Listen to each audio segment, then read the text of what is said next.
Come there to watch a film. They never go for. They don't have any agenda of different kind. The emotion of the story, the unusualness of connection between these two people, and the sensuality.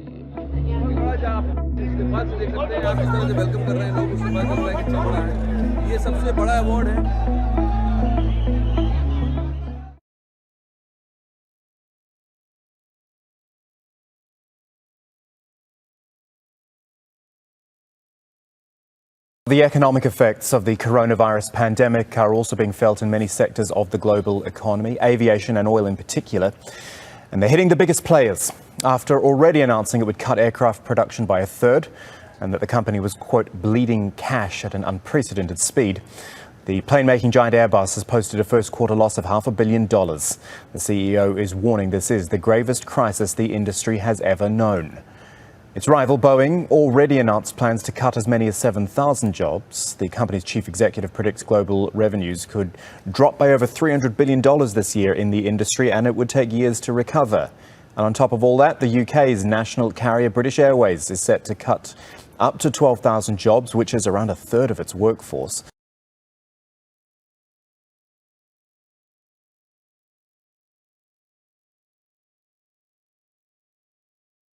Threats and insults. That's China's response to global efforts aimed at probing the origins of the pandemic. Australia is planning to raise this demand at the World Health Assembly in the month of May. In response, the editor of a state-run media house in China has referred to Australia as the gum stuck to China's shoe. Hu Xijin is the editor of the Global Times, a mouthpiece of the Chinese Communist Party, who himself is widely known as a chief propagandist for China.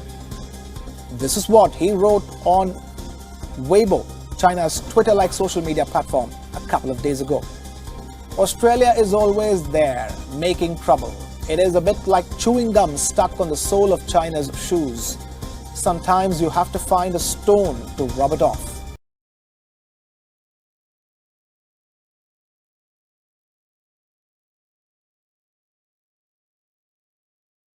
It's the revolutionary machine you may soon see at many workplaces in America. A body scanner from Solder Technologies that checks you out before you're allowed in. You stand right there. Okay. And then within about 3 seconds. Already done? Already done. On the display is telling me you're running at a 97.86 temp. Okay. Your heart rate, resting heart rate is 65 beats per minute. Good. So you're healthy, come to work. There's a new warning today that COVID-19 can cause serious inflammation in children. Symptoms include painful rashes that turn black as the body's immune system attacks its own organs. Outside Boston, heartbreak as 3 women who worked at their family's grocery store all succumbed to COVID-19. They died within days of each other. Today, customers are in mourning, leaving bouquets of flowers outside the store in Fall River.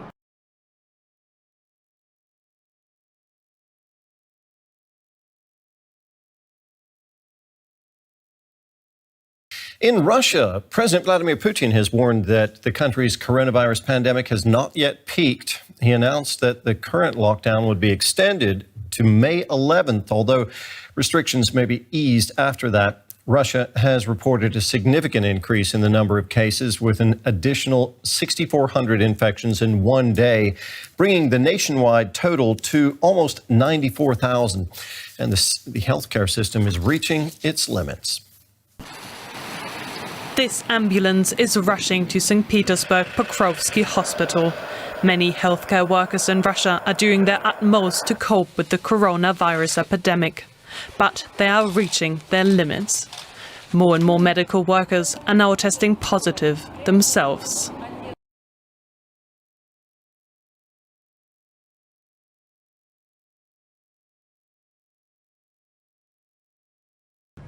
Well, the U.S. Navy has confirmed that the second ship has been hit by the coronavirus outbreak, with at least 18 sailors aboard USS Kidd testing positive. And the destroyer has a crew of about 330. It returned to port after operations in the Eastern Pacific. Sailors are receiving medical treatment in Texas. Meanwhile, the virus-stricken aircraft carrier USS Theodore Roosevelt has reported the first virus-related death among its crew. Over 900 crew members have tested positive. The captain of the Roosevelt was controversially fired, and after his letter warning sailors could die from the virus was leaked to the media.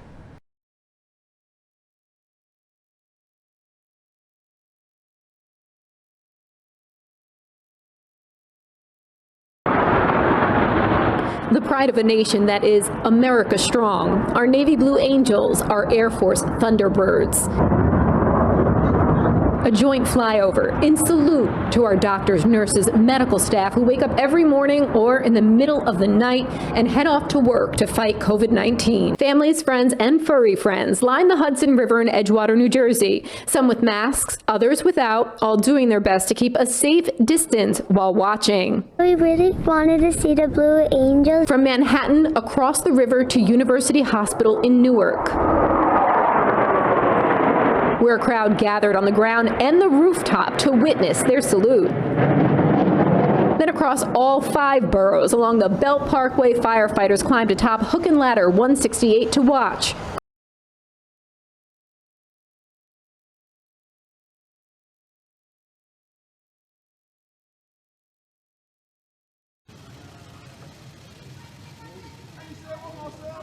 At some point in the near future, come out of the EU Customs Union. As Mr. Speaker has explained, the PM and his fiancee Carrie Symonds have announced the birth of a healthy baby boy this morning.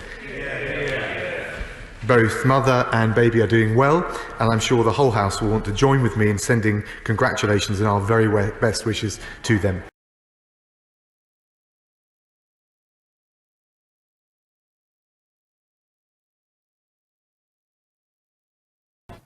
Al Jazeera has learned the UN and the International Committee of the Red Cross has brought forward plans for a mass prisoner exchange in Yemen. Could happen in days and as part of a ceasefire proposed by the UN Special Envoy. About 1,000 prisoners are expected to be released in the first batch. A mass prisoner exchange was first proposed in the Stockholm Agreement in December 2018. All sides agreed to the idea, but it never actually happened. Now it's being revived as part of a peace plan proposed by the UN Special Envoy Martin Griffiths. He said he believed that plan was close to fruition when he spoke to the UN Security Council last week. He didn't reveal that arrangements had now advanced for a prisoner exchange to be organised by the UN and by the International Committee of the Red Cross.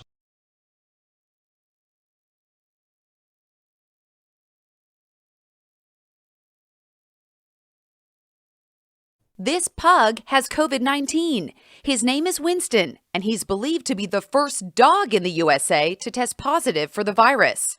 Mom Heather McLean says every member of her family except her daughter tested positive.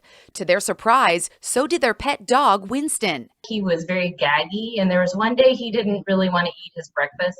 And if you know pugs, they really love to eat. So that seemed very unusual. Heather says the family, including Winston, self-quarantined. everyone is now feeling better. This has been very stressful, and we're feeling very grateful we made it through. It can be scary for families with dogs to hear about Winston contracting COVID-19, but the CDC says there is no evidence right now that animals play a significant role in spreading the virus.